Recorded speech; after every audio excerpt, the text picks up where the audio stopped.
Hello दोस्तों, स्वागत है हमारे YouTube चैनल में। और आज से हमने अपने चैनल पर पर्यावरण की क्लासेस भी स्टार्ट कर दी, यानी इन्वायरमेंट स्पेशल क्लास भी स्टार्ट कर दी है, जो आगामी एग्जाम के लिए आपके लिए इंपॉर्टेंट रहने वाली है। क्योंकि यूपी टेट और सीटेट के एग्जाम में जो इन्वायरमेंट है उसका वेटेज काफ़ी देखने को मिलता है। हमको कई सारे क्वेश्चंस इन्वायरमेंट से पूछे जाते हैं हमारे यूपी टेट और सीटेट के एग्जाम्स में। तो आज इसका हम पहला टॉपिक पढ़ेंगे, इन्वायरमेंट स्पेशल का पहला टॉपिक पर्यावरण के घटक, इनके बारे में हम पढ़ेंगे और डिटेल में डिस्कस करेंगे सभी चीज़ों के बारे में। तो आप अच्छे से इनको पढ़ते हुए चलेंगे। तो चलिए स्टार्ट करते हैं और देखते हैं सबसे पहला जो हमारा टॉपिक है, पर्यावरण के घटक क्या होते हैं। तो देखिए, पर्यावरण के दो घटक होते हैं, अजैविक घटक और जैविक घटक। और अगर इनमें हम बात करें अजैविक घटक क्या होते हैं, तो नाम से ही देखिए, यहाँ पर नाम से ही स्पष्ट है, अजैविक यानी कि जो जैविक ना हो, और इंग्लिश में इसे क्या कहा जाता है, अबायोटिक कंपोनेंट।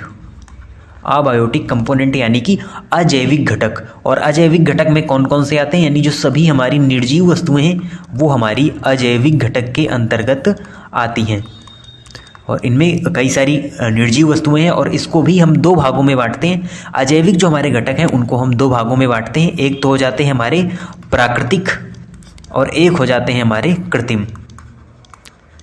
तो प्राकृतिक घटक और कृत्रिम घटक, प्राकृतिक में कौन कौन से आते हैं, प्राकृतिक में हो गया हमारा सूर्य है, हवा है, पानी है, उसके अलावा नदी है, ये सब भी हमारे है तो पर्यावरण के घटक, बट ये प्राकृतिक अजैविक घटक है।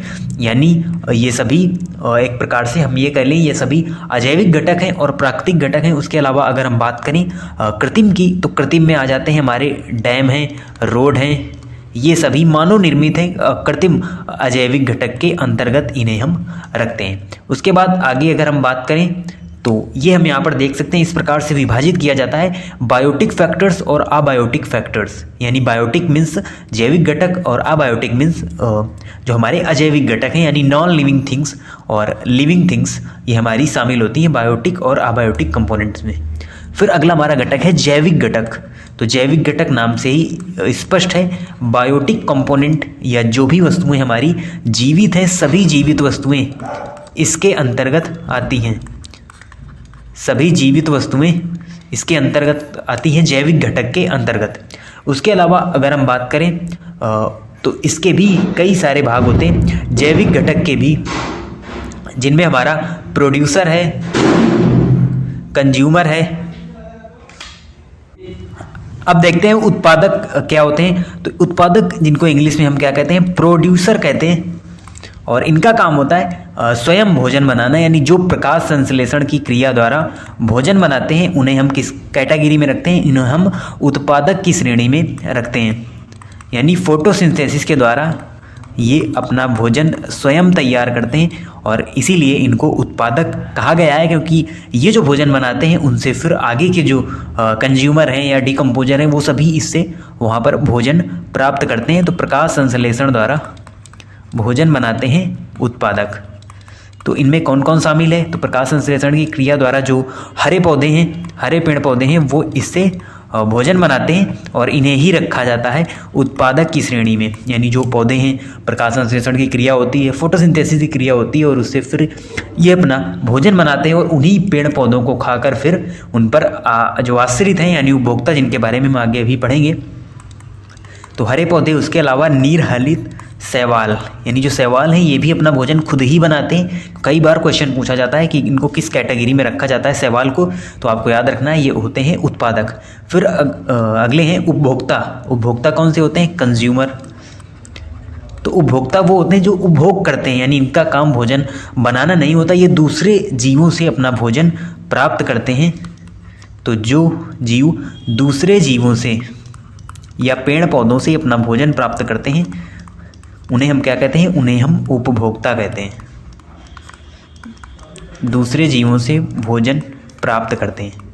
और इसका एग्जाम्पल क्या है, इसका एग्जाम्पल है एनिमल, यानी सभी प्रकार के जो जीव हैं वो हमारे क्या होते हैं, कंज्यूमर होते हैं। आप देखते हैं जो भैंस, बकरी, गाय है, ये सभी पेड़ पौधों को खाकर भोजन प्राप्त करते हैं, अपना भोजन बनाते नहीं हैं, यानी ये दूसरों पर आश्रित हैं, उन्हें हम कंज्यूमर कहते हैं, उपभोक्ता कहते हैं। और इस श्रेणी में ह्यूमन यानी एनिमल के साथ साथ ह्यूमन भी आता है। मनुष्य भी पेड़ पौधों से ही अपना भोजन, या हम लोग भी जो खाते पीते हैं वो सभी हम कहीं ना कहीं उत्पादक ही हम यहाँ पर यूज करते हैं, यानी उन्हीं का हम उपभोग करते हैं, इसीलिए उपभोक्ता की श्रेणी में रखा जाता है एनिमल और ह्यूमन को। फिर जैविक घटक के अंतर्गत जो अगला घटक है वो है अपघटक। अपघटक क्या होता है? डीकम्पोजर, यानी जो डीकम्पोज करते हैं, और डीकम्पोजर में वो जीव आते हैं जो मृत वस्तुओं से भोजन प्राप्त करते हैं। यानी जब वस्तु मृत हो जाती है तो यानी कोई भी जैसे जीव जंतु मृत हुआ तो उसके बाद क्या हो जाता है? डीकम्पोज हो जाता है, तो उसको वहाँ पर अपघटित कर देते हैं और वहाँ से अपने लिए वो भोजन वहाँ पर तैयार कर लेते हैं, अपने लिए भोजन तैयार करते हैं, जो अपघटक होते हैं। तो जो मृत वस्तुओं से अपना भोजन प्राप्त करते हैं उन्हें हम क्या कहते हैं? उन्हें हम कहते हैं अपघटक। और इनमें आपके आ जाते हैं बैक्टीरिया। तो देखिए जो बैक्टीरिया होते हैं वो मृत वस्तुओं से ही अपना भोजन प्राप्त करते हैं, यानी मृत जो जीव जंतु है या अन्य कोई चीज़ जब वो सड़ जाती है पूरी तरीके से तो वहाँ पर उसका अपघटन हो जाता है, डिकम्पोज हो जाती है, और डीकम्पोजर ही उसका डिकम्पोजिशन कर देते हैं। अब हम एक फिगर के माध्यम से भी यहाँ पर समझ लेते हैं टाइप्स ऑफ बायोटिक फैक्टर, यानी जो जैविक घटक हैं उनके प्रकार। तो देखिए सबसे पहले है प्रोड्यूसर, और प्रोड्यूसर में कौन शामिल होते हैं? हरे पौधे हैं, पेड़ पौधे हैं, जो छोटे छोटे पौधे हैं, ये सभी हमारे क्या होते हैं? प्रोड्यूसर होते हैं। फिर आते हैं कंज्यूमर, और कंज्यूमर में कौन शामिल है? कंज्यूमर में शामिल होते हैं हमारे जो भी एनिमल्स हैं, वो टाइगर हो, हमारी मछली हो, यानी जो चिड़ियाँ हैं, पक्षी हैं, या उसके साथ ही साथ अन्य भी जो एनिमल हैं। उसके अलावा जो डीकम्पोजर हैं उनमें हमारे शामिल होते हैं जैसे केंचुआ है, बैक्टीरिया है, ये सभी हमारे डीकम्पोजर्स होते हैं। तो ये फिगर के माध्यम से भी हमने इसे समझ लिया। फिर जो अगला है यानी पोषण। अब आता है अगला टॉपिक पोषण। पोषण क्या होता है? देखिए सभी जीवों के लिए अपने जीवन को चलाने के लिए उन्हें भोजन की आवश्यकता पड़ती है।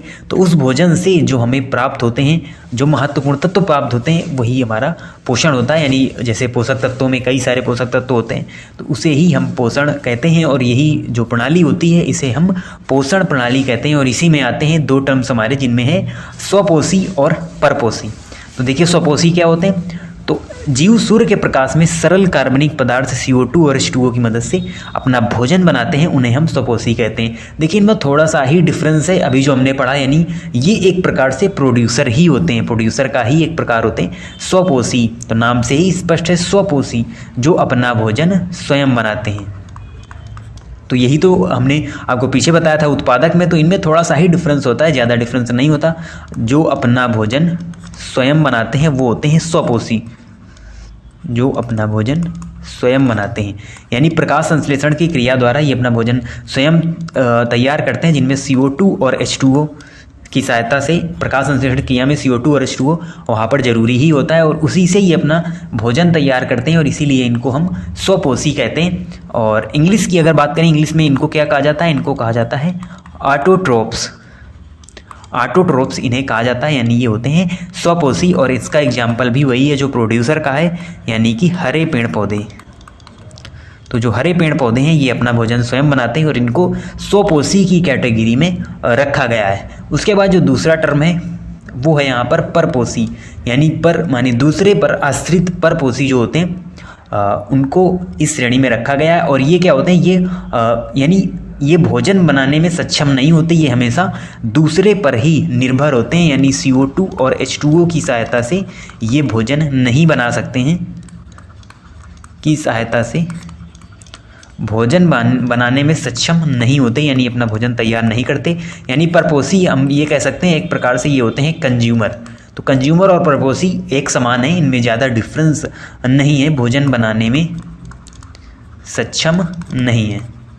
और इसका एग्जाम्पल कौन है? एक बार फिर जो यानी जीव जंतु हैं, जो हमारे मांसाहारी हैं, शाकाहारी जीव जंतु हैं, वो परपोषी होते हैं, यानी दूसरों पर आश्रित होते हैं। वो पेड़ पौधों को खाकर अपनी भूख मिटाते हैं, जैसे जो बकरी, गाय, भैंस है, ये सभी पेड़ पौधों को खाकर अपनी भूख मिटाते हैं। और इनको खाकर फिर जो मांसाहारी जीव जंतु हैं, जो हमारे शेर हैं, चीता है, ये सभी इस प्रकार से जो हमारी फूड चेन है पूरी एक प्रकार से चलती रहती है।